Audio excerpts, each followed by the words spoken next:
తెలంగాణ రాష్ట్ర ప్రభుత్వం గ్రామీణ ఉపాధి హామీ పనిని 150 రోజులు పెంచుతాం, రోజు కూలి 300 రూపాయలు ఇస్తామని హామీ ఎన్నికల్లో ఇచ్చింది.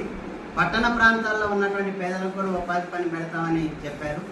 అధికారంలోకి వచ్చిన తర్వాత గ్రామీణ ఉపాధి హామీ పని దినాలు పెంచకపోగా పట్టణ పేదల గురించి పట్టించుకున్నటువంటి పద్ధతి ఉంది.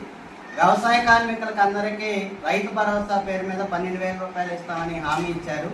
కౌలు రైతులకి 12,000 రూపాయలు ఇస్తామని హామీ ఇచ్చారు. మహిళలందరికీ 2,500 రూపాయలు ఇస్తామన్నారు.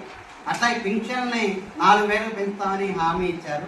అధికారంలోకి వచ్చిన తర్వాత గ్రామీణ ప్రాంత పేదలకు ఇచ్చినటువంటి హామీల గురించి ఇప్పటి వరకు నోరెప్పినటువంటి పద్ధతి ఉంది.